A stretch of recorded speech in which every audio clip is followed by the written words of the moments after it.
Hi friends, welcome to Chandra's Kitchen. இதுவரைக்கும் சந்திராஸ் கிச்சனை subscribe செய்யாதவர்கள் ரெட் கலர் சப்ஸ்கிரைப் பட்டனை பிரஸ் பண்ணி சப்ஸ்கிரைப் பண்ணிக்கோங்க. கூடவே பக்கத்தில் இருக்கிற பெல் பட்டனை பிரஸ் பண்ணுங்க. எங்களுடைய அப்டேட்ஸ் உடனுக்குடன் உங்களை வந்து சேரும். இன்னைக்கு நம்மளுடைய நிகழ்ச்சியில் பிரியாணி மசாலா எப்படி அரைக்கிறதுன்னு பார்க்கலாம். பிரியாணி மசாலா அரைக்க தேவையான பொருட்கள் என்னென்னு பார்க்கலாம்.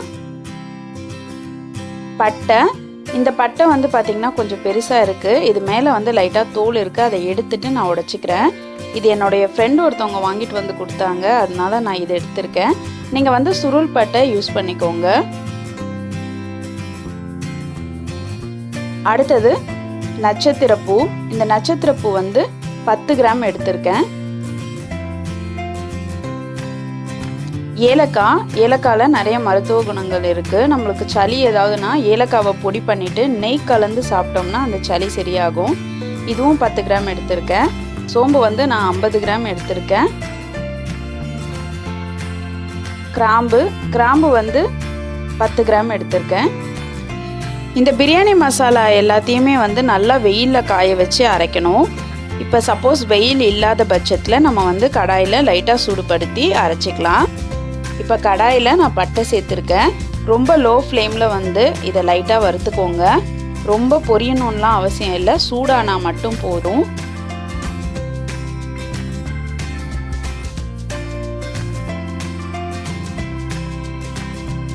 இப்போ பட்டையை நம்ம ஒரு தட்டில் மாற்றிடலாம்.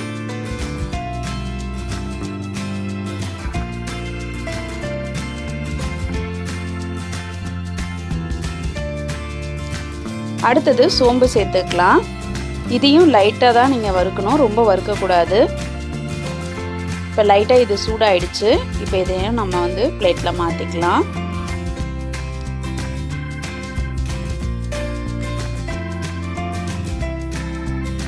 அடுத்ததாக நட்சத்திரப்பூ சேர்த்துக்கலாம்.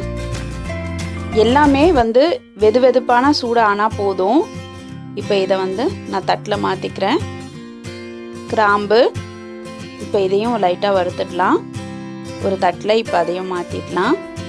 அடுத்தது ஏலக்காவையும் லைட்டாக வறுத்து இப்போ நம்ம இந்த தட்டுக்கு மாற்றிடலாம். இப்போ நம்ம பிரியாணி மசாலா எல்லாமே வறுத்தாச்சு. இது எல்லாமே வெதுவெதுப்பான சூடு இருக்கும் பொழுதே நம்ம அரைச்சிடணும். இப்போ நான் வந்து மிக்சரில் இந்த மசாலாவை சேர்த்துக்கிறேன். இப்போ இதை நம்ம அரைச்சிடலாம்.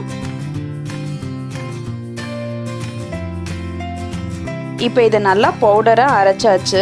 இந்த பிரியாணி மசாலாவை வந்து பிரியாணி செய்யும் பொழுது 1/2 கிலோவுக்கு 2 ஸ்பூன் வீதம் சேர்த்தா கரெக்டாக இருக்கும். அதே மாதிரி நீங்கள் குருமா, தக்காளி சாதம், பிரிஞ்சி சாதம் இதெல்லாம் செய்யும் பொழுதும் இதை நம்ம சேர்க்கலாம். இந்த பிரியாணி மசாலாவை நீங்களும் உங்கள் வீட்டில் ட்ரை பண்ணி பாருங்கள். உங்களுடைய ஃபீட்பேக்கை எங்களுக்கு சொல்லுங்கள். மேலும் இது போன்ற சுவாரஸ்யமான தகவல்களை அறிந்து கொள்ள சந்திராஸ் கிச்சனை சப்ஸ்கிரைப் செய்யுங்கள். உங்களுடைய கமெண்ட்டை கமெண்ட் பாக்ஸில் போடுங்க. லைக் அண்ட் ஷேர் பண்ணுங்கள்.